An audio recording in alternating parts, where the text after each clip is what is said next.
Hi పిల్లలు, మన master ఛానల్కి స్వాగతం. ఇప్పుడు మనం 9, 10 తరగతుల హిందీ మోడల్ పేపర్ యొక్క మిగతా అంశాల గురించి తెలుసుకుందాం. ఇంతకుముందు రోమన్ నెంబర్ 1లో 9వ ప్రశ్న వరకు వీడియోలో పెట్టాము. ఇప్పుడు 10, 11, 12 ప్రశ్నల గురించి తెలుసుకుందాం. ఇక్కడితో వ్యాకరణ అంశ అక్కడికి అయిపోతాయి. ఆ తర్వాత రోమన్ నెంబర్ 2లో ఏమొస్తాయో మళ్ళా చూద్దాం. ఇప్పుడు 10వ ప్రశ్న, సింహ మాంస్ ఖాతా హై అని ఒక వాక్యం ఇచ్చాడు. సింహ మాంస్ ఖాతా హై ఏం చేయమన్నాడు దీన్ని? ఇస్ వాక్య కా లింగ పరివర్తన్ రూప్ వికల్పో మే సే పెహచాన్ కర్ లిఖో. సింహము మాంసము తింటున్నది, ఇక ఖాతా హై అన్నాడు కాబట్టి ఇది పుంలింగం అన్నమాట. ఈ వాక్యాన్ని లింగ పరివర్తన చేయాలి అంటే ఇది పుంలింగంలో ఖాతా హై అంటే మామూలుగా అయితే మనం తింటున్నాడు అంటాం. అట్లా సింహం అనేది ఇది పుంలింగము, దీన్ని స్త్రీలింగ రూపంలోకి మనం మారిస్తే ఎలా ఉంటుంది? వాడే ఇచ్చినాడు ఆన్సర్లు, మనం చూసుకోవాలన్నమాట. సింహీ మాంస్ ఖాతీ హై, సింహలీ మాంస్ ఖాతీ హై, సింహని మాంస్ ఖాతీ హై. చూడండి, సింహ సింహని, సింహ పుల్లింగ్ అయితే సింహని స్త్రీలింగ్. కాబట్టి సింహ మాంస్ ఖాతా హై అనే దాని యొక్క స్త్రీలింగ రూపము సింహని మాంస్ ఖాతీ హై అని ఉంటుంది. అలాగే లింగ్ అంటే ఏమిటి మొదట మనం తెలుసుకోవాలి.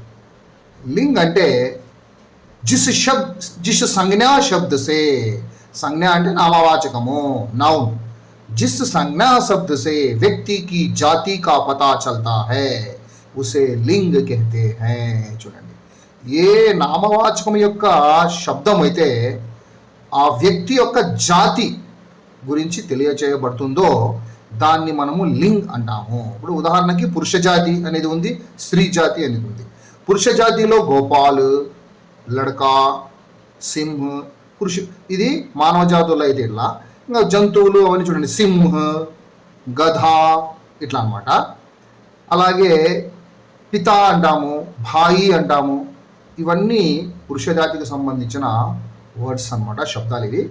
అలాగే స్త్రీ జాతిలో సీత, లడ్కి, ఇంకా జంతువులు అయితే సింహని, గధి, ఆ తర్వాత మాత, బహన్, చాచి, ఇలా స్త్రీ జాతిలో కూడా మనకు లింగ్ అనేటివి ఉంటాయి, మనము కనుక్కోవచ్చు అనమాట. అలాగే మనము ఇక్కడ సెంటెన్స్ ఇచ్చింటాడు, ఆ సెంటెన్స్ని మనం మార్చాలన్నమాట. ఇప్పుడు ఉదాహరణకి నౌకర్ కామ్ కర్తా హై అన్నాడు అనుకోండి, నౌకర్కి స్త్రీలింగము నౌకరాని, నౌకరాని కామ్ కర్తీ హై అని రాయాలన్నమాట. అలాగే వర్ మండప్ మే బైఠా హై అని ఇచ్చినాడు అనుకోండి, వర్ వరుడు, దాని యొక్క స్త్రీలింగ రూపము వధు, వధు మండప్ మే బైఠీ హై అని మనం రాయాలి. అలాగే ఠాకూర్ ఆసన్ పర్ బైఠా హై అనే పదం ఇస్తాడు, ఠాకూర్కి స్త్రీలింగ రూపము ఠకురాయిన్, ఠకురాయిన్ ఆసన్ పర్ బైఠీ హై అని మనము మార్చచ్చు. అవన్నీ తెలుసుకోవాలన్నమాట మనము. ఇది మీకు 6వ తరగతి 7వ తరగతిలోనే వస్తాయన్నమాట. అవన్నీ లింగ పరివర్తన ఎట్లా ఉంటాయి వర్డ్స్ అనేటివి. ఆదమి అంటే ఔరత్, మోర్ అంటే మోరని, తోత అంటే తోతి, ఈ విధంగా అనమాట. అవి మనము ముందే నేర్చుకుంటాం కాబట్టి మనం ఈజీగా కనుక్కొని రాసేయచ్చు అనమాట.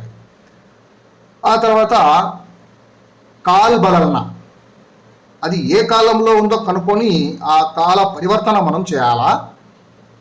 భూతకాల్, వర్తమాన కాల్, భవిష్యత్ కాల్ అని 3 ఉన్నాయన్నమాట హిందీలో.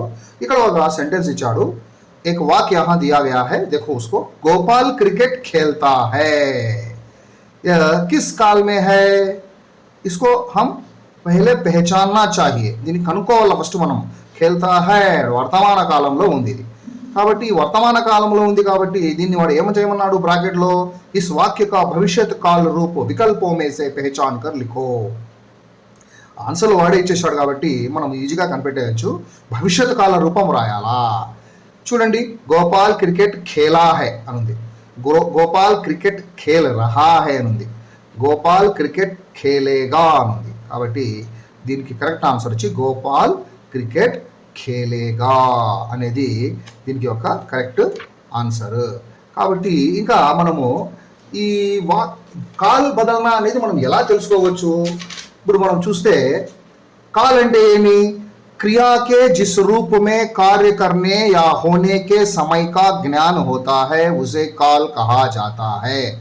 క్రియ యొక్క ఏ రూపం అయితే ఆ పనిని తెలుపబడుతుందో, సమయం యొక్క జ్ఞానాన్ని మనకు తెలియజేయబడుతుందో దాన్ని మనం కాల్ అంటాము. ఇప్పుడు ఉదాహరణకి మనం ఈజీగా ఎట్లా కనిపెట్టచ్చు అంటే దీనికి కొంచెం టెక్నిక్స్ ఉన్నాయన్నమాట. మనం లోతుగా పోనవసరం లేదు. భూతకాలం ఎలా ఉంటుంది, భూతకాలం ఎట్లా కనుక్కోవచ్చు సెంటెన్స్ అంటే ఆ వాక్యము మధ్యలో నే ఉంటుందన్నమాట. నే ప్రత్యయము, లేదంటే కన్నా లాస్ట్లో థా థీ థే అనేటివి ఉంటాయన్నమాట. థా అనేది పుంలింగానికి వాడచ్చు, థీ అనేది స్త్రీలింగానికి, థే అనేది బహువచనం కానీ లేదా గౌరవ సూచకం కానీ వాడచ్చు. సెంటెన్స్లో ఇవి ఉంటేనే దీన్ని మనము ఈజీగా కనిపెట్టవచ్చు. ఇప్పుడు ఉదాహరణకు చూడండి, ఆజ్ సోమవార్ హై అని ఇచ్చాడు. ఆజ్ సోమవార్ హై అని అనుకుంది. ఏమి హై అంటే ఆ హై అనేది ఎలా వచ్చింది? చివరిలో అది వర్తమాన కాలం అన్నమాట. వాక్యం చివర హై కానీ, హై మీద చుక్క హై, లేదా హూ. హై అనేది ఇతరులకు వాడతాము, హి షి ఇట్ అంటాం కదా ఇతరులు. హై అంటే బహువచనం కానీ లేదా గౌరవ సూచకం కానీ. హూ అంటే నిన్ను గురించి నీవు తెలుసుకున్నప్పుడు, నిన్ను గురించి నువ్వు చెప్తున్నప్పుడు హూ అనేది వాడాలి. ఇవన్నీ మనము వాక్యం చివర వస్తాయి సెంటెన్స్లో. అలాగే భవిష్యత్ కాలంలో అయితే కన్నా వాక్యం చివర గా గీ గే అని వస్తాయి. గా పుంలింగము, గీ స్త్రీలింగము, గే బహువచన రూపము. ఈ విధంగా వస్తాయన్నమాట. ఇప్పుడు ఉదాహరణకు నేను చెప్తుంది, ఈ ఆజ్ సోమవార్ హై అని ఇచ్చినాడు. అది ఏ కాలంలో ఉంది? హై ఉంది కదా, ఆజ్ సోమవార్ హై అని. బ్రాకెట్లో ఏమంటాడు? ఇస్ వాక్యకో భూతకాల్ మే లిఖో అంటాడు. ఈ వాక్యాన్ని భూతకాలంలో రాయాలా. ఈరోజు సోమవారం అయితే భూతకాలం అంటే నిన్నది. నిన్న ఏ వారం అయి ఉంటుంది? కల్ రవివార్ థా. చూడండి, థా కల్ రవివార్ థా. రవివారం అనేది పుంలింగ రూపం. అది కల్ రవివార్ థా.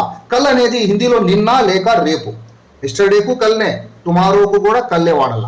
కానీ ఆ కల్ అనేది గా అనేది వచ్చిందనుకో చివర, అప్పుడు అది భవిష్యత్ కాలం అవుతుంది. ఇప్పుడు ఉదాహరణకి భవిష్యత్ కాలంలో రాయమన్నాడు. అదే ఆజ్ సోమవార్ హై అనే పదాన్ని, వాక్యాన్ని అది భవిష్యత్ కాలంలో రాయమన్నాడు అనుకోండి, కల్ మంగళవార్ హోగా అని రాయాలి. భూతకాలం అయితే కల్ రవివార్ థా. ఆజ్ సోమవార్ హై అంటే కల్ రవివార్ థా. అదే భవిష్యత్ కాలంలో రాయమంటే కల్ మంగళవార్ హోగా. చూడండి ఈ విధంగా.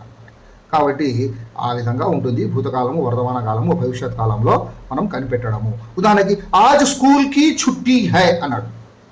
ఆజ్ స్కూల్ కి ఛుట్టి హై, ఇది వర్తమాన కాలం హై ఉంది కదా.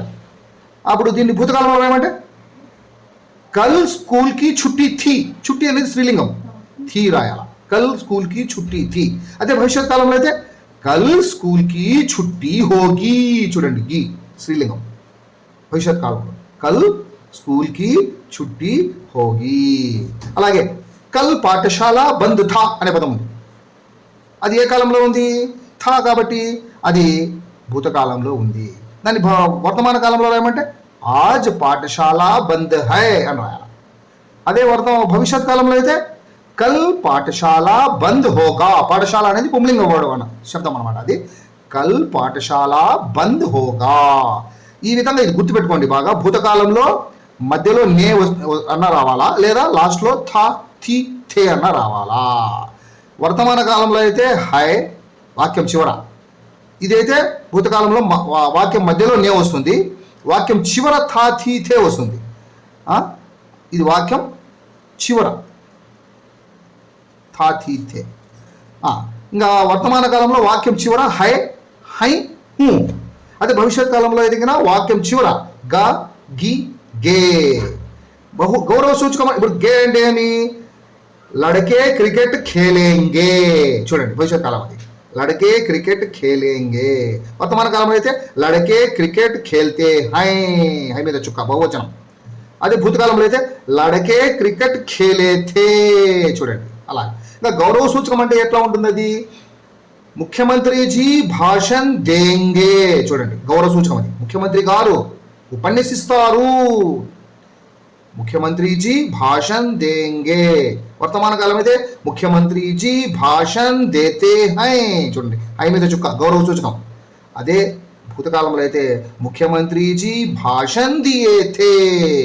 ఈ విధంగా ఉంటుంది. బాగా గుర్తుపెట్టుకోవాలి. ఇవి భూతకాలంలో మధ్యలో వాక్యం మధ్యలో నే వస్తుంది, చివర థాతి థే వస్తుంది. వర్తమాన కాలంలో వాక్యం చివర హై హై హూ వస్తుంది. భవిష్యత్ కాలంలో గా గి గే అనేది వస్తుంది. మనము ఈ విధంగా ఈజీగా గుర్తుపెట్టుకోవచ్చు.